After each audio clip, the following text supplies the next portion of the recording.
I am Coop772 and this is going to be an unboxing and review of the new Nerf Vortex Nitron blaster. The Nitron is the fully automatic blaster. I purchased this at my local Walmart for $45 US plus tax. Enough of the boring stuff, I'll get to the unboxing and review.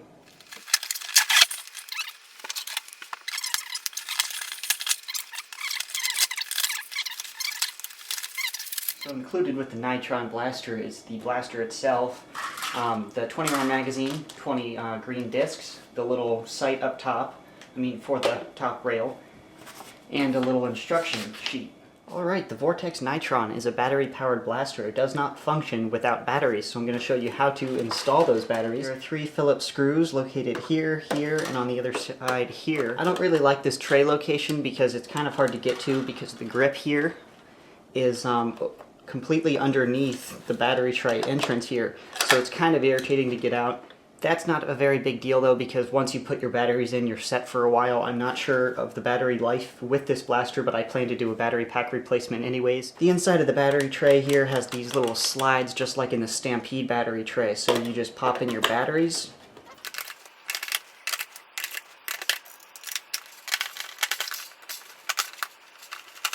Alrighty, and this has a little light inside it, and it has 3 different settings. When I press the button once, it goes really fast, and then 2 is pretty slow, and then 3 is just all the lights on, and 4 is power off.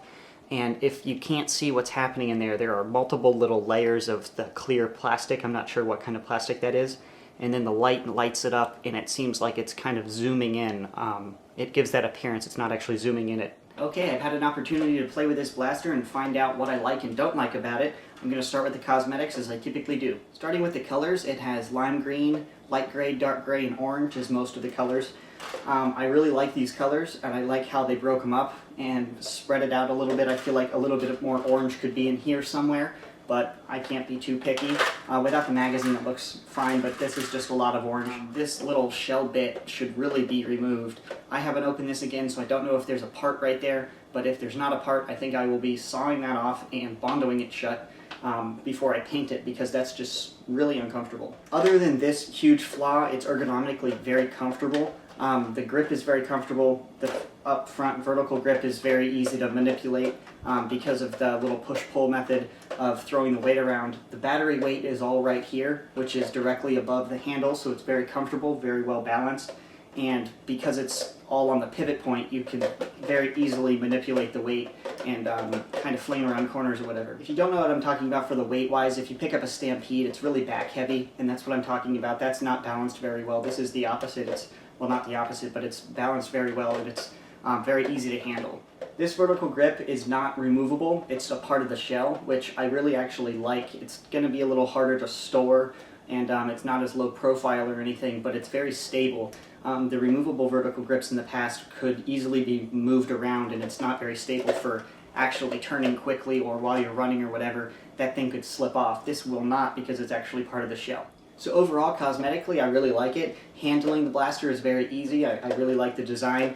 I'm not a fan of all of the things that are popping out, and it looks a little too complicated, but other than that, I'm very happy with it. Passing cosmetics, I'll go into the basic function of the blaster. This is a magazine-fed blaster, so you don't have to reload every shot. It's an automatic, so that would be extremely annoying. It has a 20 round magazine. This is a very loud magazine. The Praxis magazine was very quiet, just like an in-strike clip. You don't really notice the spring in there, but this is really loud. It's kind of annoying. When it's fully loaded, it doesn't do that, obviously, because the spring is compressed. But that seems like it could be fixed. Anyways, inserting the magazine is just like the other blaster, the Praxis. They have the magazine, which is a cylinder with a large ridge and a small ridge, and you line that up here, so the magazine cannot spin in the blaster. And the magazine release is on the side. Again, it's ambidextrous, so lefties, you can use it just as easily. Now getting to the most interesting part, the function of the blaster and how you actually use it. There are 2 triggers located here. One where your middle finger lays right under here, and then one, the most traditional trigger here. The bottom trigger turns on the motor, so you can hear that. And then the primary trigger then puts a dart into the chamber and launches it. There are locks on this blaster once again, so if there's not a dart in the magazine, you cannot pull the primary trigger, but you can turn the motor on, so you can just rev it. but you cannot turn the motor on if there's no magazine inside. You can pull the switch, there's a safety in there. So I'm pretty happy with the firing mech. I'm not really happy with the fact that you have to rev your flywheel, but it is much better than the Barricade because it's so easy to access. You don't have to flick it on and just have your motor revving. That's really bad for your battery life, and it's annoying, and it gives away your position. And that wasn't very easy to hit with your finger, the Barricade. There's also a safety on this blaster. Up here, you just move this big freaking switch thing, this slide, so your motor can no longer turn on. That's a nice safety that's pretty much essential in any automatic blaster, so when you store it, you don't accidentally bump your trigger and kill your batteries. Getting to other sort of important things on the outside, there are 2 slate mounts here and here. It also has an in-strike rail located there, and the included sight can just pop right onto that rail. It's pretty easy. It's just like any other in-strike rail. But there's also a stock little compartment for another magazine back here. So that just goes in just like the long shot, actually. It had one just like that. So it's very easy. It's completely out of your way. Even the huge 20-round magazine, it's out of your way. I don't really notice it unless you need it and you can just grab it. Anyways, I think I've talked enough about the blaster. Now I'm going to shoot it for you. Alrighty, this is firing the stock blaster. The door is probably 10 feet away.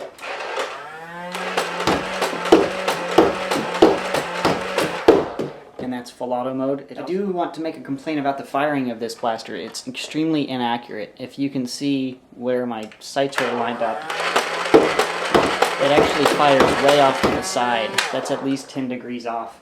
And it's consistent at that angle, so the accuracy is actually decent, but it's just annoying because I cannot line up the sights for my shot. Alrighty, so that's just a firing test. It's not actually a range test, unfortunately. I do plan to get all the Vortex blasters and go outside and just range test them all at once, so hopefully I can get that video quickly. For those of you who are viewing this video quite a bit after I uploaded it, click this annotation to view that range test. Anyways, that concludes my review. Hopefully I helped you out. Thanks for viewing.